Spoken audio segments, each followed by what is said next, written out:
네, 여러분 안녕하세요. 안녕하세요. 네, 초중고와 대학 사이의 바른 길 더뉴에버 학원의 알차고 간략한 뉴스 6월 네 번째 주, 네, 알간 모르간 영상을 시작하겠습니다.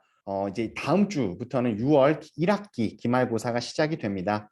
그래서 인천 부평 내에서 그 고등학교들의 문제 출제 경향에 대해서 간단하게 설명드리겠습니다.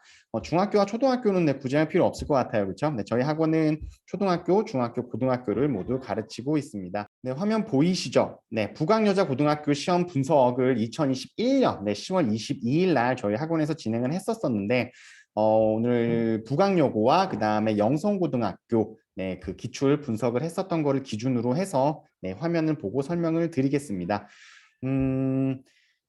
가장 많이 변화된 것 중에서 하나가, 그러니까 영향을 많이 미친 것 중에서 하나가 이 지문 변형이 되게 많이 일어나요. 네.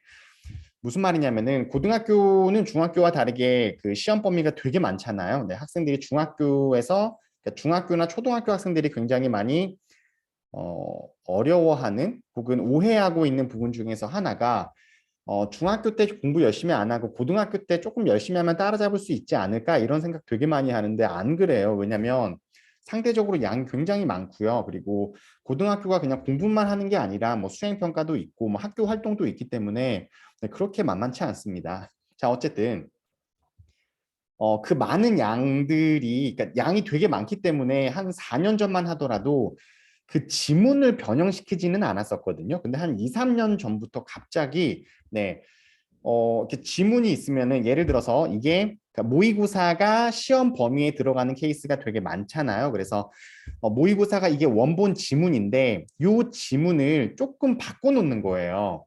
자, 그러다 보니까 학생들이 어떠한 실수를 하게 되냐면은 첫 번째 줄을 읽어요.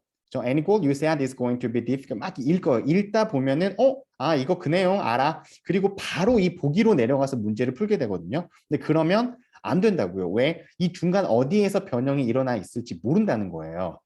네, 조금 더 디테일하게 설명을 드리면은 자, 원래 이 지문은 흐름이 목표를 높게 세우고요. 10배 더 노력해서 목표를 낮게 설정했을 때 달성하면 의미가 없기 때문에 목표를 높게 세워요. 이런 흐름의 문장이에요. 근데 여기에서 요 내용을 변형 문제에서 추가시켜 버리는 거예요. 지문을. 1번, 2번, 3번의 흐름이었는데 여기에서 2-1번의 흐름을 추가시켜 버리는 거죠. 그리고 나서 이 지문을 가지고 뭐 주제를 찾으세요. 또 뭐 빈칸을 채우세요. 아니면은 흐름에 맞추어서 순서를 나열하세요. 이런 내용들이 들어간다는 거예요. 자, 그러면 학생들이 어떻게 돼요? 틀리는 거죠. 왜? 내가 알고 있는 것과 조금 다르니까. 많이 다른 게 아니라 어떻게 달라요? 조금 다르니까. 그래서 지문을 읽을 때 내가 아는 내용이라고 무조건 넘어가지 말라고요. 이해되시죠? 자, 이러한 경향이 하나가 있고요. 그리고 2021년 11월 9일 날 영성고등학교 기출 분석을 했던 거를 좀 보면요. 요거 되게 잘 만들지 않았어요? 이때가 그 오징어 게임이 되게 유행했을 텐데 벌써 작년이에요, 이게? 와우. 밑에 내용이 보시면 이거 링크 걸어드릴 테니까 좀 관심 있으시면 천천히 보시면 됩니다. 자, 뭐 객관식이 어법이 어떻고요, 추론 유형이 어떻게 나오고 어휘 유형은 총 3문제가 출제가 되었고 막 이렇게 순서가 써 있어요.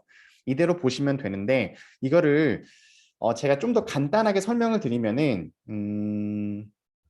네, 아마 자료 화면이 나갈 거예요. 네, 자료 화면이 어디에 나올지는 모르겠는데 이런 거 안 해봤는데 또 새로운 또 기술을 또 연마를 해야겠네요. 첫 번째로 보기가 그러니까 선지라고 하죠. 그죠? 보기 1번, 2번, 3번, 5번, 1, 2, 3, 4, 5번 나오는 그 보기 있잖아요. 그 보기가 예전에는 한글로 되게 많이 나왔었어요. 왜? 지문이 그렇게 쉬운 편이 아니기 때문에. 근데 그 보기 자체도 영어로 나오거나 그냥 단순한 단어가 아니라 문장으로 구성되어서 나오는 경우가 되게 많습니다. 이해되시죠? 다시 지문을 보고 나서 보기를 보고 이제 문제를 풀게 되는데 이 보기가 영어로 나오기 때문에 이 영어가 해석이 안 되거나 모르는 단어들이 나오면 문제를 못 풀게 되는 거예요. 자, 두 번째, 이전 시험 때 없었던 유형이 새롭게 추가되고 있습니다. 이건 무슨 말이냐면은 아니 당연히 새로운 유형이 추가되어야 되지 않아요? 라고 말씀하실 수도 있는데 그 학교를 보면은 그 학교마다 나오는 그런 뭐랄까 그 학교만의 유형이 항상 있었거든요. 트렌드 같은 느낌으로. 예를 들어서 부평고등학교 같은 경우는 항상 이런 문제가 나왔었고 이런 유형이 있단 말이에요. 근데 이 유형이 조금씩 깨지고 있다는 거예요. 이해되시죠? 네, 그래서 작년 데이터를 보고 문제를 풀 때 조금은 유의해야 한다. 무조건 이 유형이 나오지 않으니 다른 유형들도 조금씩은 연습을 하고 있어야 됩니다라는 겁니다. 자, 그리고 세 번째, 변형이 일어난다고 했잖아요. 근데 변형이 일어나는데 그 변형된 지문이나 보기에서 나오는 단어가 배우지 않았었던 단어인 경우가 되게 많아요. 그래서 평소에 단어를 암기할 때 되게 폭넓게 해야 되는 거예요. 만약에 A라는 단어를 외웠을 때는 A의 단어와 유사한 단어나 반대 단어나 문장을 만들었을 때 어떻게 쓰이는지 그런 것들을 단어를 외울 때 같이 읽으면 굉장히 효과적입니다. 이건 단지 내신뿐만이 아니라 수능에도 문제를 풀 때 도움이 많이 되는 거죠. 이해되시죠? 자, 그리고 네 번째로 교과서에서, 그러니까 교과서에서 문제를 낼 때 본문 이외의 문장에서 끌어오는 경우도 굉장히 많아지고 있습니다. 이건 좀 자주 일어나는 일은 아닌데 예를 들어서 본문 같은 경우에는 아니 본문이래. 교과서 같은 경우에는 본문에서 주로 많이 나온단 말이에요. 근데 고등학교 교과서를 보면은 본문이 있고 read more라고 해서 또 다른 본문, 그러니까 본문 안에 본문 이런 식으로 좀 연장되는 본문들이 있거든요. 혹은 되게 작은 다이얼로그 같은 느낌으로 좀 작은 문장들이 있는데 그것도 시험에 나오는 경우가 가끔 있다는 거예요. 이거는 많지는 않습니다. 그래도 문장, 그러니까 그 교과서를 좀 더 꼼꼼히 봐야 되는 필요가 있습니다. 이해되시죠? 그래서 어, 뭐 쉽게 말씀드리면은 고지고대로 나오지는 않는다. 네, 그러니 중학교 때 공부하던 방식으로 그냥 뭐 문장을 통문장을 외운다거나 뭐 그 안의 내용에서만 완벽하게 다룬다고 해서 고득점을 받을 수 있는 게 아니라는 겁니다. 그리고 추가적으로 말씀드릴 게 이전에 비해서 최근 학생들이 순서 맞추기랑 그 문장 삽입 문장 그 문제를 생각보다 어려워해요. 예전에는 이렇게까지 어려워하지 않았거든요. 근데 이것은 뭘 것 같아요? 뭐가 문제이기 때문에 일어나는 일 같아요? 그렇죠. 문해력이 네, 좀 많이 부족합니다. 또 그 수능 문제를 풀면은 그 주제 문장 찾기 있죠. 네, 요즘 학생들 주제 문장 찾는 거 되게 못해요. 신기하지 않아요? 네, 다 좀 이 코로나가 낳은 아주 안 좋은 풍경인 것 같습니다. 어쨌든 그러한 저기 약한 부분들이 있으니 반대로 그러한 약한 부분들을 조금씩 채워가면 좋겠습니다. 그리고 주관식 같은 경우에는 주관식도 제가 좀 창을 띄울게요. 주관식 같은 경우는 공유를 풀고 할까요? 주관식 같은 경우에는 제가 여기 나올까요? 여기 나올까요? 네, 뭐 여기 다 나올 수도 있겠죠.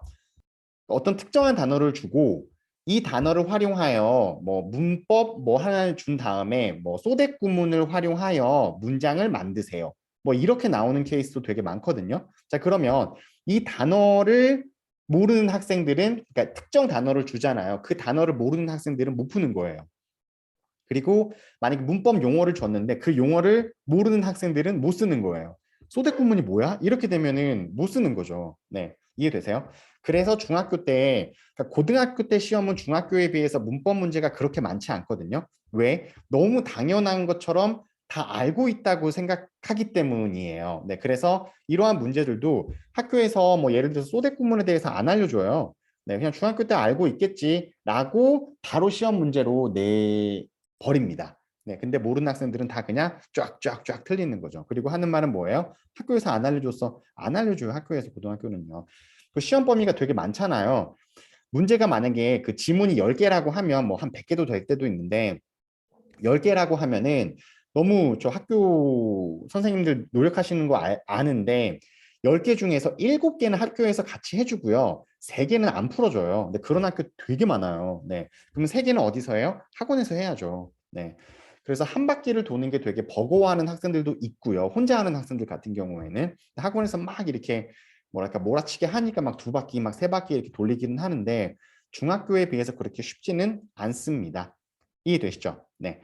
자, 그래서 오늘은 좀 간단하게 정리를 해보자면은 보기가 한글이 아닌 영어로 나오는 케이스가 되게 많이 생기고 있고요. 그리고 그 지문이 그대로가 아니라 조금 변형돼서 나오는 경향도 되게 많고요. 그리고 유형이 어떤 특정 학교라고 딱 정해져 있는 게 아니라 되게 다양한 유형이 나오고 있습니다. 그리고 변형이 일어났을 때 거기서 새롭게 추가된 단어나 뭐 이런 문장들이 해석이 안 되거나 모르는 단어가 나와 버리면은 굉장히 곤란하게 됩니다.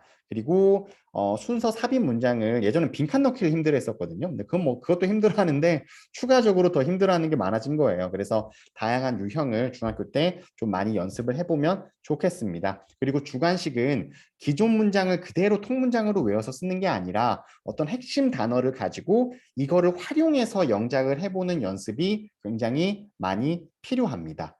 이해되시죠? 네. 벼락치기보다는 벼락치기를 해서 고득점이 나오기는 굉장히 힘든 구조인 것 같고요. 기본 실력이 있어야 풀 수 있는 문제가 점점 많아지고 있습니다.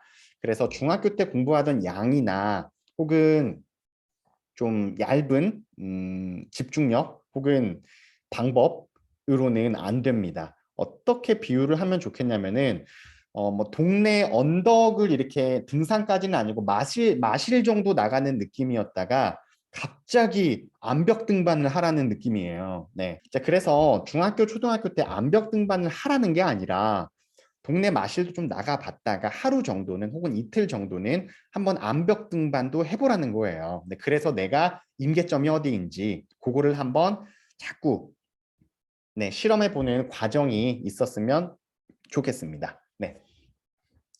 자, 이렇게 해서 오늘 인천 내에서 저희는 부평 삼산동에 있는데 뭐 좀 다른 동은 좀 있습니다.